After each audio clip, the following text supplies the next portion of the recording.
नमस्कार, 20 मिनट 20 खबर में आपका बहुत बहुत स्वागत है। मैं हूं आपके साथ ऋषिका। अगले 20 मिनट में हम आपको 20 अहम खबरों से रूबरू कराने वाले हैं। तो चलिए शुरू करते हैं 20 मिनट में 20 खबरों का सिलसिला। वन विभाग की अनदेखी के चलते टोंक जिले की अरावली पर्वतमाला से जुड़ी पहाड़ियां खनन की भेंट चढ़ रही हैं। हालत ये है कि इनमें इतना खनन किया जा चुका है कि जो पहाड़ 3 दशक पहले तक 500 से 1000 फीट ऊंचे थे, वो अब धरती में समा गए हैं। कहा तो ये भी जा रहा है कि सोहेला वन नाका प्रभारी आत्माराम जाट पिछले 3 साल से मासिक बंदी लेकर अवैध खनन करवा रहे हैं। इसको लेकर ग्रामीणों ने कई बार कलेक्टर को, उपवन संरक्षक समेत वन विभाग के आला अधिकारियों तक शिकायत की, लेकिन आज तक कोई कार्रवाई नहीं हुई। कुछ कार्रवाई नहीं उसमें। और हमने ये दी थी कि वो डंपर था, एक पत्थरों का डंपर पकड़ा था वहाँ पे नाके पे, उसने खड़ा किया और बाद में फॉरेस्टर ने खड़ा किया था आत्माराम जाट ने। पत्थर की गिट्टी जीग रहे के डंपर भरा था, जिसको पकड़ के छोड़ दिया 50,000 लेके। 50,000 आत्माराम पहले भी लिए या उस टाइम लिए थे? नहीं, बाद में लिए। पहले भी लेता रहा? पहले भी कई बार ही लेता रहता। घुटने भर पानी से होकर स्कूल जाने को मजबूर ये बच्चे टोंक के रहने वाले हैं। तस्वीरें देखकर अंदाजा लगाया जा सकता है कि यहाँ के जनप्रतिनिधि और अधिकारी शिक्षा को लेकर कितने सजग हैं। लालवाड़ी पंचायत में सांसी बस्ती की प्राइमरी स्कूल अपनी जर्जर स्थिति बयां कर रही है। बारिश के दिनों में स्कूल की छत टपकती है। स्कूल में बच्चों के लिए पीने का पानी तक नहीं होता।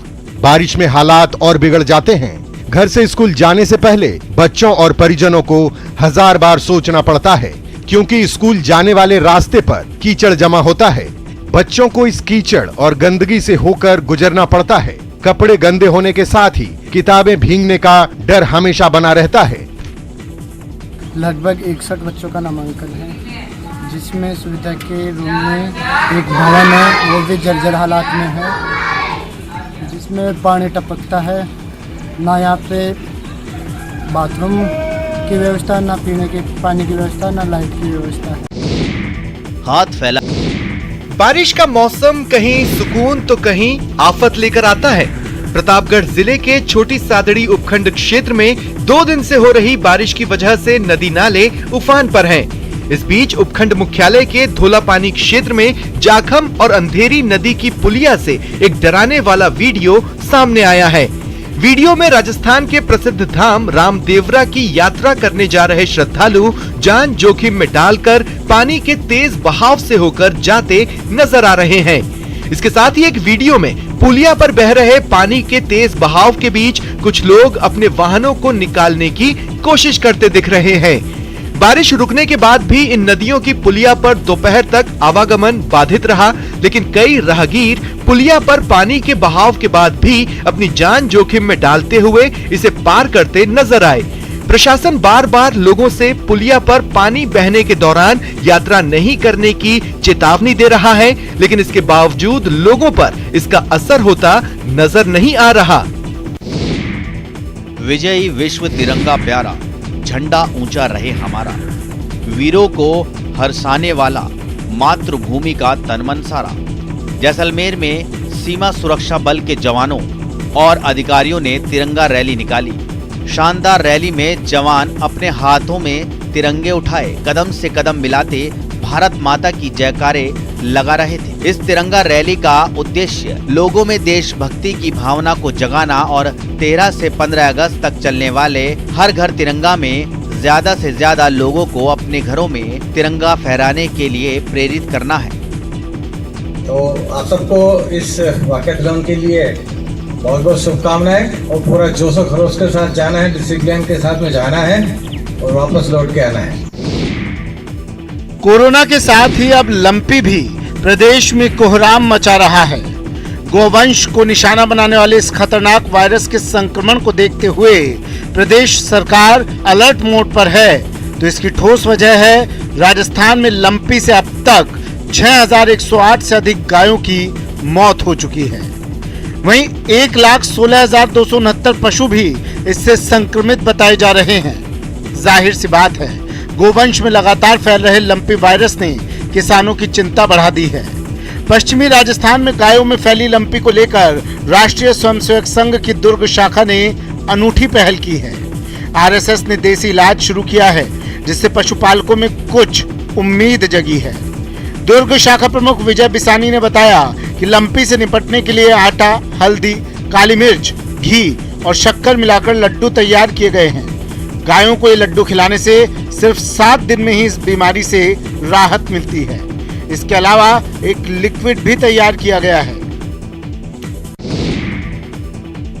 आजादी के अमृत महोत्सव के तहत 13 से 15 अगस्त तक घर घर तिरंगा लहराने के अभियान में आमजन को जागृत और प्रोत्साहित करने के लिए अजमेर में सीआरपीएफ जवानों ने शहर में तिरंगा यात्रा निकाली। रैली में स्कूली बच्चों समेत बड़ी संख्या में आमजन भी शामिल हुए और देशभक्ति के तरानों के बीच तिरंगा लहराते हुए अपनी अभिव्यक्ति का इजहार किया। तिरंगा यात्रा शहर के विभिन्न मार्गों से होते हुए चौपाटी पर संपन्न हुई, जहां सीआरपीएफ के बैगपाइपर बैंड ने अपनी शानदार प्रस्तुति से लोगों का मन मोह लिया। इस मौके पर सीआरपीएफ के डीआईजी ए.के. सिंह ने लोगों से आजादी के इस अमृत महोत्सव को शान और अभिमान से मनाने और तिरंगा लहराने की अपील की। उन्होंने कहा कि आमजन स्थानीय डाकघर या सीआरपीएफ ग्रुप केंद्र से तिरंगा के लिए संपर्क कर सकता है। आज़ादी के 75वें वर्षगांठ के अवसर पर गत 1 वर्ष से पूरे देश के अंदर में आज़ादी का अमृत महोत्सव मनाया जा रहा है और इसी कड़ी में इस वर्ष स्वतंत्रता दिवस के अवसर पर भारत सरकार द्वारा यह निर्णय लिया गया है से कदम मिलते हैं कि 13 से 15 अगस्त तक हर घर में तिरंगा फहराया जाए। अगस्त क्रांति के दिन ही दौसा में जल क्रांति का आगाज होगा। राज्यसभा सांसद डॉक्टर किरोड़ी लाल मीणा ने इस जल क्रांति का बीड़ा उठाया है। आपको बताते चले कि 9 अगस्त को अगस्त क्रांति हुई थी, जब राष्ट्रपिता महात्मा गांधी ने अंग्रेजों भारत छोड़ो का नारा दिया था। 9 अगस्त को दौसा के नांगल प्यारीवास में 75,000 लोगों की भीड़ के बीच सांसद किरोड़ी लाल मीणा पूर्वी राजस्थान की अति महत्वपूर्ण ईआरसीपी योजना को लेकर जंग का शंखनाद करेंगे। जल क्रांति की जंग सफल हो, इसे लेकर पूर्वी राजस्थान के 13 जिलों में गांव-गांव ढानी-ढानी प्रचार प्रसार किया जा रहा है। लोगों की जागरूकता के लिए पोस्टर, बैनर और होर्डिंग लगाए जा रहे हैं। साथ ही जल क्रांति के आंदोलन में शामिल होने के लिए पीले चावल देकर संकल्प भी दिलाया जा रहा है। खुद सांसद किरोड़ी लाल मीणा ने पोस्टर का विमोचन कर कार्यकर्ताओं को सौंपा, जिसे लेकर कार्यकर्ता पूर्वी राजस्थान के गांव-गांव में पहुंच रहे हैं। कर्नाटक सरकार दिवंगत Kannada actor power star Puneeth Rajkumar को मरणोपरांत कर्नाटक रत्न अवार्ड से सम्मानित करेगी। इसकी घोषणा शुक्रवार को सीएम बसवराज बोम्मई ने की। पुनीत को ये सम्मान 1 नवंबर यानी कन्नड़ राज्योत्सव के समारोह में दिया जाएगा। इस बीच कर्नाटक की राजधानी बेंगलुरु में शुक्रवार से इंडिपेंडेंस डे फ्लावर शो शुरू हुआ। इस फ्लावर शो में दुनिया के कोने-कोने के फूल दर्शकों को लुभा रहे हैं, लेकिन लालबाग के फ्लावर शो का सबसे बड़ा आकर्षण पावर स्टार पुनीत राजकुमार हैं। उद्यान में राजकुमार और उनके बेटे पुनीत राजकुमार की प्रतिमाएं देखते ही बनती है। अगले 10 दिनों तक 10 से 15 लाख लोगों के इस उद्यान में आने की उम्मीद है। आपको बताते चलें, पिछले साल अक्टूबर में दिल का दौरा पड़ने से पुनीत राजकुमार का 46 साल की उम्र में निधन हो गया था। उत्तराखंड में जगह जगह संचालित रोपवे की सुरक्षा को लेकर प्रदेश का गृह विभाग गंभीर है। दरअसल बीते दिनों देश भर में कई रोपवे पर हादसे हुए। हाल ही में पौड़ी विधायक किशोर उपाध्याय भी सुरकुंडा देवी रोपवे पर फंस गए थे। रोपवे की सुरक्षा का जायजा लेने और समीक्षा करने के लिए एनडीआरएफ और एसडीआरएफ की टीम ने हरिद्वार के मनसा देवी रोपवे का अचानक निरीक्षण किया। इस मौके पर बकायदा मॉक ड्रिल भी की गई। देर रात तक चली इस कवायद में मनसा देवी रोपवे पर एनडीआरएफ और एसडीआरएफ की टीम ने स्थानीय पुलिस के साथ निरीक्षण कर रोपवे कर्मचारियों के साथ आपात स्थिति से निपटने और चिकित्सा देने के इंतजामों को परखा। एनडीआरएफ और एसडीआरएफ की टीमें हमारे यहाँ पर विजिट की और उनको हमने दिखाया कि कैसे हम लोग रेस्क्यू करते हैं। इनकेस अगर रोपवे बाधित हो जाता है तो इन दैट केस हम कैसे लोगों को कैबिन से रेस्क्यू करेंगे।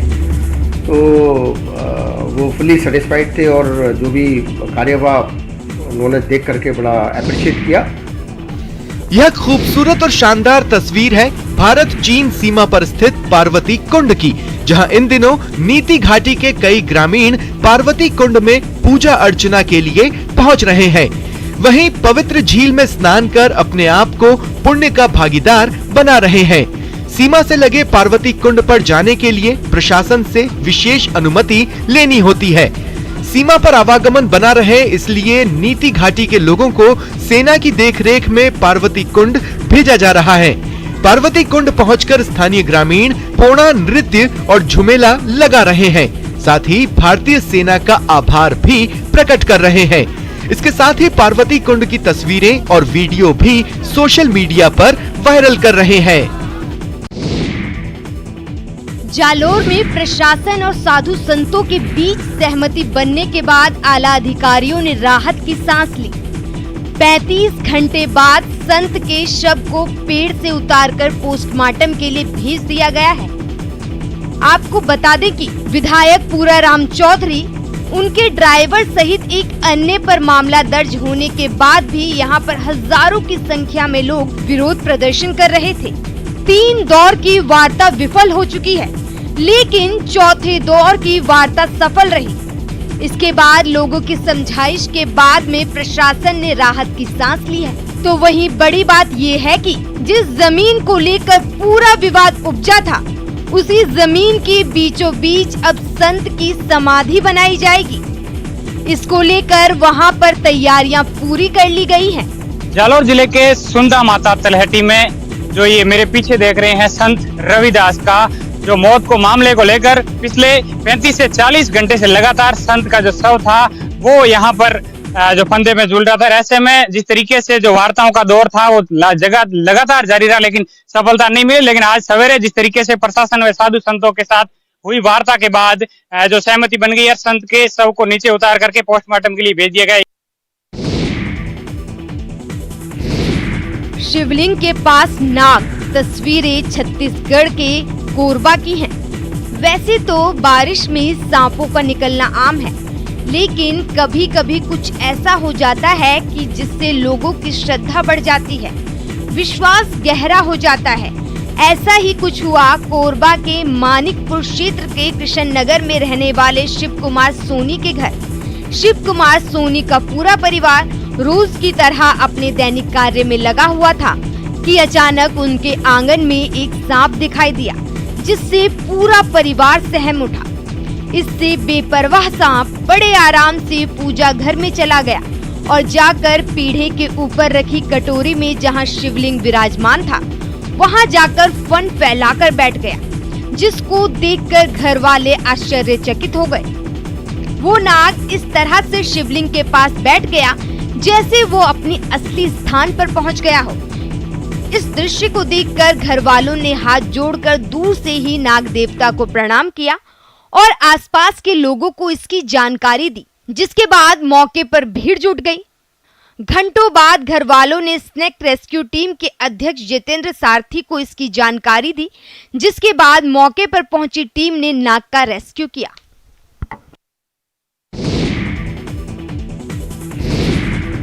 राजस्थान में इंद्रदेव खासे मेहरबान हैं। प्रदेश में मानसून की सक्रियता से सूखे पड़े बांध लबालब हो गए हैं, जबकि मई महीने में इन बांधों के हालात चिंताजनक थे।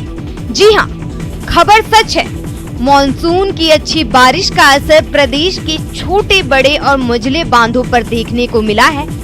प्रदेश के बांधों में पानी की आवक शुरू हो गई है।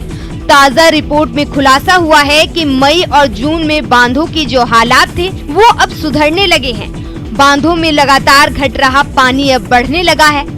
प्रदेश में 22 बड़े बांधों में पानी स्टोरेज 34.25% से बढ़कर 65.66% तक पहुंच गया है। प्रदेश में मानसून की शुरुआत अच्छी मानी जा रही है। जुलाई में प्रदेश के बांधों में आवक शुरू होने से अगस्त और सितंबर में उम्मीद है प्रदेश के सभी बांध लबालब होंगे और पानी की किल्लत दूर होगी। ये बैठक, ये विचार विमर्श इसलिए ताकि फिर कोई सरफिरा प्रदेश को कलंकित करने का प्रयास नहीं कर सके। तस्वीरें उदयपुर की हैं, जहां कन्हैया लाल हत्याकांड मामले के बाद पुलिस पूरी तरह से सतर्क है और हर त्योहार को शांतिपूर्ण तरीके से संपन्न कराने के लिए प्रयासरत है। फेस्टिव सीजन को देखते हुए शनिवार को एक महत्वपूर्ण बैठक आयोजित की गई।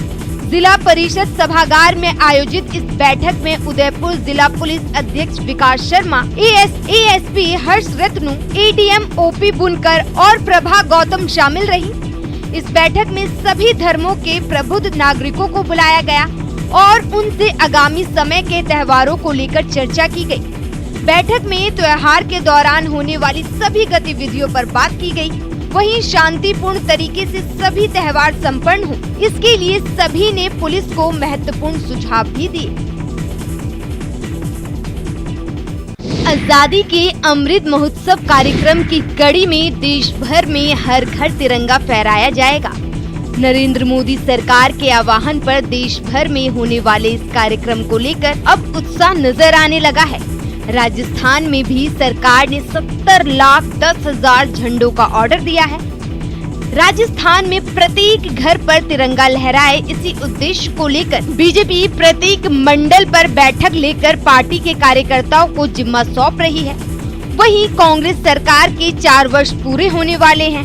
ऐसे में सरकार की नीतियों के खिलाफ आंदोलन की रणनीति बनाई जा रही है। बीजेपी नेता अरुण चतुर्वेदी ने दौसा में कहा कि नकारा और निकम्मी सरकार को जगाने के लिए बीजेपी सड़क पर प्रदर्शन करेगी। दो निर्णय किए गए। एक तो इस सरकार राजस्थान की 4 साल का पूरा कर चुकी नकारा निकम्मी सोई हुई सरकार को जगाने के लिए दौसा के जितने भी जिले के विषय हों, वो चाहे कानून व्यवस्था का विषय रहा होगा, यहाँ भ्रष्टाचार का विषय रहा होगा, या आम आदमी के विकास के काम ठप होने का विषय होगा, पट्टों के नाम पर जो इलीगल तरीके से जो अधिकृत नहीं है उनको भी जमीनें देने का विषय रहा होगा। इन सब विषयों को लेकर के दौसा जिले के कार्यकर्ताओं ने तय किया है कि हम 24, 25, 26 3 दिन 5 विधानसभाओं पर प्रदर्शन करेंगे। कल्लानई बांध से पानी छोड़ने का ये अनोखा नजारा तमिलनाडु से आया है। आज से करीब 2000 साल पहले कावेरी नदी पर कल्लानई बांध का निर्माण कराया गया था, जो आज भी न केवल सही सलामत है बल्कि सिंचाई का बहुत बड़ा साधन भी है। तमिलनाडु में तिरुचिरापल्ली जिला स्थित कावेरी नदी पर बने कल्लानई बांध का इतिहास 2000 साल पुराना है। इस बांध का ग्रैंड एनिकेट के नाम से भी जाना जाता है और ये सिर्फ देश की ही नहीं बल्कि दुनिया के सबसे पुराने बांधों में शुमार है। इस बांध का निर्माण चोल काल में राजा करिकल चोल ने करवाया था ताकि कावेरी नदी की धारा के प्रभाव को मोड़ा जा सके। कावेरी नदी की जलधारा बहुत तीव्र गति से बहती है और बरसात के मौसम में डेल्टा क्षेत्रों में बाढ़ का कारण बनती थी। इस वजह से इस बांध का निर्माण कराया गया ताकि इसके पानी को सिंचाई के कार्यों के लिए काम किया जा सके। टोंक में नेशनल हाईवे 52 पर बनास पुलिया टूटने और बस गिरने से कई लोगों के घायल होने की खबर के बाद शहर में हड़कंप मच गया। कंट्रोल रूम से हादसे की जानकारी मिलते ही एक के बाद एक प्रशासनिक और पुलिस की गाड़ियों के अलावा एसडीआरएफ और दूसरे विभागों की गाड़ियां भी बनास पुल के पास पहुंच गई। यहां एसपी और कलेक्टर पहले से ही मौजूद थे। दरअसल जिला प्रशासन ने आपदा समय में प्रशासनिक तैयारियों को जांचने के लिए मॉक ड्रिल का आयोजन किया था। कलेक्टर चिन्मयी गोपाल ने बताया कि आपदा समय में कौन सा विभाग कैसा रिस्पॉन्स करता है, इसे जांचने के लिए प्रैक्टिस की गई। इस दौरान मोबाइल की सूचना के 15 से 20 मिनट के दौरान सभी विभागों के अधिकारी कर्मचारियों समेत प्रशासनिक और पुलिस अधिकारी मौके पर पहुंच चुके थे। एसपी ने बताया कि कोरोना काल के चलते पिछले 2 सालों से टोंक में इस तरह की गतिविधियां नहीं हुई थी, इसीलिए मॉक ड्रिल कर आपदा प्रबंधन की व्यवस्थाओं को जांचा परखा गया।